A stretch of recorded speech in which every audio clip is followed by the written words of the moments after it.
ഇന്ന് തന്നെ ഡൗൺലോഡ് ചെയ്യൂ. കാണൂ നിങ്ങളുടെ ഫേവറേറ്റ് ഷോസ്. ആ വൃത്തികെട്ടുള്ള മാഡത്തോട് പറഞ്ഞാലും കാണിച്ചാലും ഞാൻ ക്ഷമ ചോദിക്കുക. നല്ല കൈക്കരുത്തുള്ള ആണുങ്ങളുടെ ഭാര്യമാരോട് ഒരു പെണ്ണും ഇത്തരം മര്യാദകേട് കാണിക്കില്ല. അറിയാഞ്ഞിട്ടല്ല മാഡം, അവളൊരു പെണ്ണല്ലേ.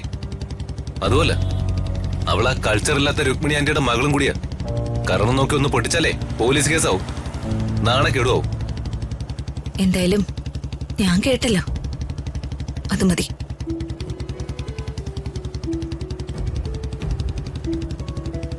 Madam sorry madam.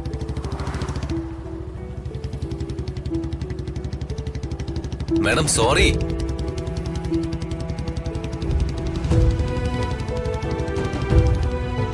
ദൈവമേ, ഇത് വലിയ പിണക്കത്തിലാവുമല്ലോ.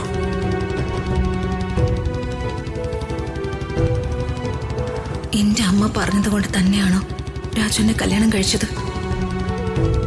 ആയിരിക്കും. അല്ലെങ്കിൽ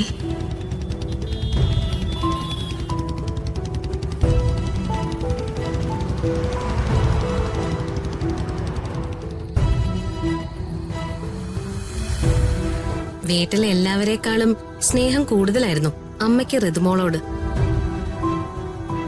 രാജു ഋതുമോളെ തന്നെ കല്യാണം കഴിക്കണമെന്ന് ഏറ്റവും കൂടുതൽ ആഗ്രഹിച്ചതും അമ്മ തന്നെയായിരുന്നു. പക്ഷേ രാജു ഒരിക്കലും ഋതുമോളെ കല്യാണം കഴിക്കില്ലെന്ന് തോന്നിയപ്പോഴാ അമ്മ ആ രുക്മിണി ആന്റിക്ക് വാക്കു കൊടുത്തത്. അതാ അമ്മയ്ക്കുണ്ടായ മനപ്രയാസം. എന്തായാലും അതൊക്കെ മാറിയല്ലേ പ്രിയ ചേച്ചി, സന്തോഷം. അന്നിവിടെ വന്നപ്പോ എനിക്ക് തോന്നിയതുകൊണ്ട് ഞാൻ ജസ്റ്റ് ചോദിച്ചു എന്നേ ഉള്ളൂ.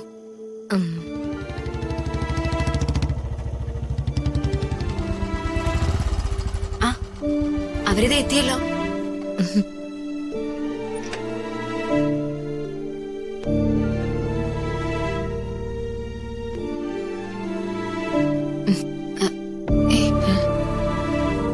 ഇതെന്തു പറ്റി? ചേച്ചി എന്താ ദേഷ്യത്തിൽ അകത്തേക്ക് പോയത്? എന്താ രാജു, നിങ്ങൾ തമ്മിൽ വല്ല വഴക്കുണ്ടായോ? ഞങ്ങള് ലാപ്ടോപ്പ് എടുക്കാൻ വീട്ടിൽ ചെന്നപ്പോ അവിടെ ചെറിയൊരു പ്രശ്നം ഉണ്ടായി ചേച്ചി. എന്ത് പ്രശ്നം? പറയൂ രാജുവേട്ടാ, ഞങ്ങളിവിടെ ഒന്ന് അറിയട്ടെ. അത് ഞങ്ങള് വീട്ടിൽ ചെന്നപ്പോ നാശം പിടിക്കാൻ ആ രമ്യ കയറി വന്നു. എന്നിട്ട്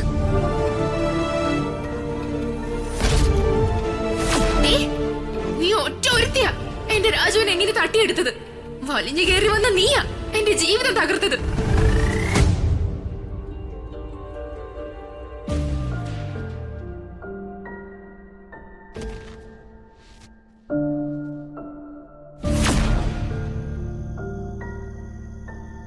അതെന്ത് മര്യാദക്കേടാ അവള് കാണിച്ച്? അവളെ അങ്ങനെ വെറുതെ വിട്ടാ പറ്റില്ലല്ലോ. ഇതൊന്നും വെച്ചു പൊറപ്പിക്കാൻ പറ്റില്ല.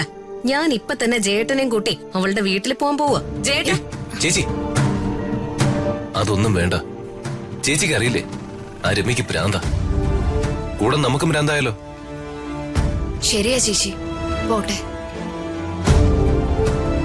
ഒരു പെണ്ണല്ലെന്ന് കരുതി ഞാൻ ക്ഷമിക്കുന്ന എന്ത് ചെയ്യാൻ പറ്റും?